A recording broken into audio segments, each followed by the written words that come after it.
Welcome back to another Centennial Tidbit, where today we're talking with J.R. Neubeiser, a former Marine Corps First Lieutenant who saw service in Vietnam and later retired from federal service.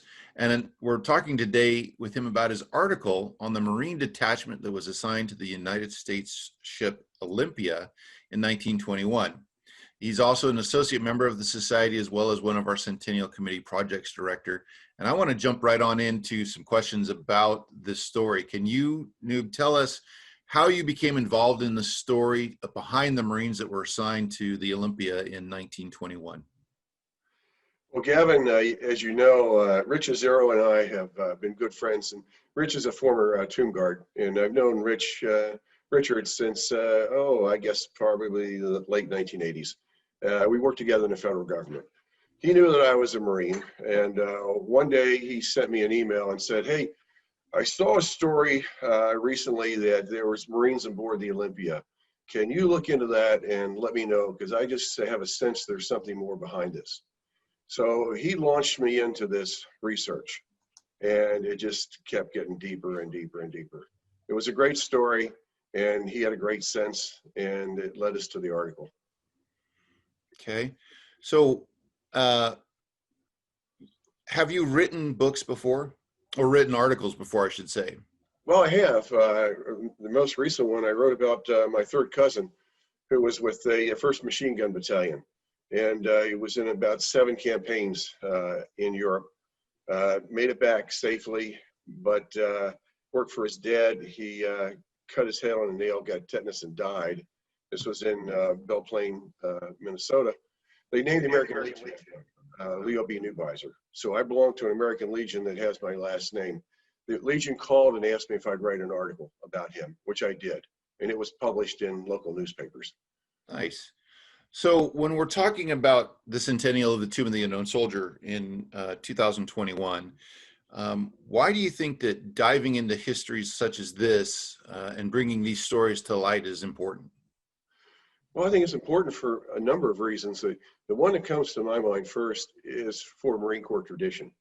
This is a story that's been lost. It was written last by Colonel Nicholson in 1964, not to the detail you'll find in this story, and not in the detail about the storm that the Olympia encountered. But for Marine Corps tradition, and you think about those young Marines tied to the stanchions on board that ship in the teeth of a storm, that best supports our motto, Semper Fidelis, Semper Fidelis. Semper Fidelis, always faithful. Those Marines were always faithful, stood in the teeth of that storm. The second reason is, as a former military member, there's a brotherhood that exists between all military members. And you can see that brotherhood told in this story. Not only with the Army, but with the Navy and the Marine Corps, they all work together in one goal, to bring that unknown soldier back to the United States. And lastly, as an American citizen, the love of this country that this country has for our service members. It's in that story, and it comes through loud and clear. And it hasn't changed in our 200-year history plus. Nice. So, you know, as a tomb guard, our knowledge of the history of the Olympia in 1921 was pretty bookended, I have to admit. You know, we were taught that on October 25th, 1921, the unknown soldier was placed aboard the USS Olympia. And then on November 9th, 1921, they arrived at the Navy Yard. And that was quite literally what we knew of the story. There were rumors about a storm at sea, and that's it. So your story brings a lot of interesting things to light from our perspective, and I think from the public's perspective. Having you walk me through the process that you went through to develop the research to find this story and bring it to light would be very helpful. Can you walk me through any of that? I certainly can. I think the key to the story was a Marine Corps historian by the name of Kara Newcomer. She opened up her database that she had on the USS Olympia in that voyage. And from that, the story started to evolve. Once I had the muster rolls, once I knew the names of those Marines, once I looked at their records, I could see a picture developing. Then I got a hold of the ship's logs. The ship's logs told the story, but you had to read into it. You had to look at both sides of the page. They recorded not only barometric pressure, but winds intensity, wave height, things like that. It was a level of detail that needed to be understood to bring the story to life, to show how strong this storm was and what the Olympia endured. That ship, in my mind, almost sank. And it was only through the skill of the captain and the crew that that ship remained afloat. So But there are a you've lot been of other things. Let me just add to that.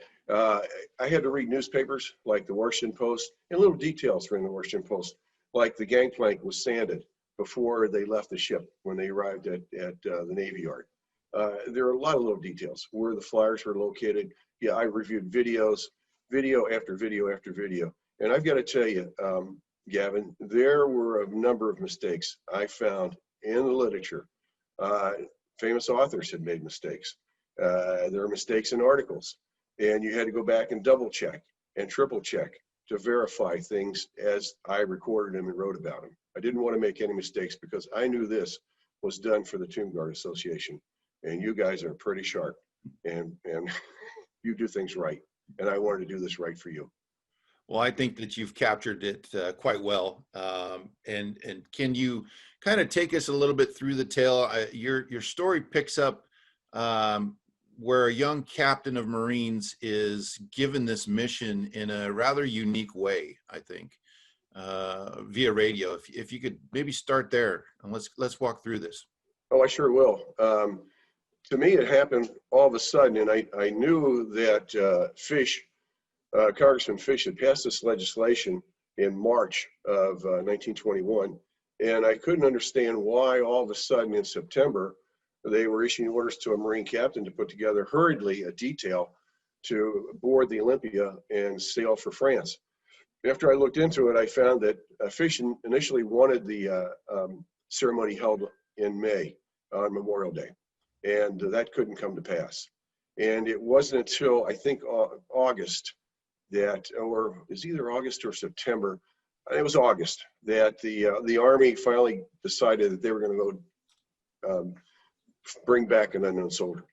So Erskine was in South America with a company, and they were fighting insurgents, and he got the orders to report to Norfolk. And when he got to Norfolk, he met with a colonel there, and basically told Erskine, hey, you got to get some guys together and board the Olympia, and we're sailing in a couple of days. And I remember the colonel said, I don't know how you're going to do that, but they did it.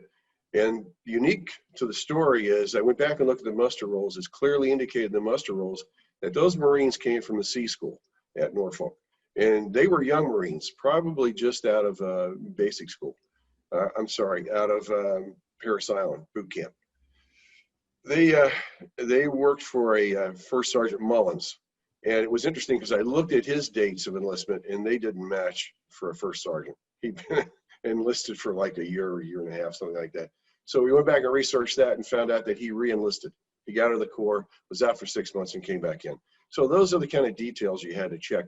But the one point I started to make on the radio, they received their orders by radio. And I thought, boy, that's kind of really unusual for a detachment like that to receive orders by radio. Why wasn't telegraph? Why was it messenger? You know, there must have been other ways to do that. And as I looked into it, I found out in April 1917, the President of the United States issued an executive order banning all private ownership of transmitters and radios. In other words, if you owned a radio station, it was shut down. They didn't allow any radios in this country. And I thought, wow, I bet you people don't even know that happened. Anyway, so the story progresses after they got their orders and boarded the ship. And like I said, the ship's log, they were a valuable source of information, told me when the ship left, when it pulled anchor, et cetera, et cetera. Now, the trip from, I believe that you mentioned that they took on supplies and made preparations for the voyage, the initial voyage across the Atlantic from Rhode Island, and they went Melville. They Right. went to England first for Portsmouth. a ceremony there. Can you tell me about that? Yeah, they picked up an admiral in Melville, and he would represent the Navy at the ceremony in London. And the ceremony was the anniversary of the British unknown warrior. General Pershing was there also. It was a big deal. And Pershing presented the Congressional Medal of Honor to the unknown warrior of the British from World War I. October 24th is when the Olympia left England and headed for France. Yes. Uh, can you tell me what the arrival looked like? Well, they arrived in France on the 25th, and that was the day that had the unknown soldier had actually been chosen. The day before, on the 24th, and sent ship by train. And he, by the way, another interesting point is he was escorted by American Legion members in uniform, along with Army members from the units in Germany Occupation Army. So they arrived in this little town, seaport in France, and Le Havre, I believe it was called. Took the unknown to the city hall, had a few ceremonies there, came back to the dockside. All along there were crowds. The crowds were probably 5 and 6 deep, and they walked along with the caisson, escorting it in silence. The bells were tolling. They got to the docks. I believe it was a French official presented the highest medal that the French had at the time to the unknown soldier. The band on board the ship played both the French national anthem and the American anthem as the remains were carried aboard. But interesting to me, and I didn't really know this, you guys know this, but soil was brought from France in a container and placed on board the ship, which later was used to line the crypt of the unknown so that he rests on French soil today. Yes, exactly. That's a interesting part of history. Probably most people don't understand about our World War I unknown soldier, that he does lay upon the soil that he fought and died on. Once the unknown soldier was brought aboard the Olympia, from all of the photos that I remember and some of the film reels, it looks like they placed him on the fantail, the stern of the ship. And I remember seeing a picture of the Marine detachment lined up along there as he's brought aboard. And then the Olympia leaves port, is escorted out by some French naval ships. They fire off salutes as he begins this what the Olympia historians call a difficult journey home.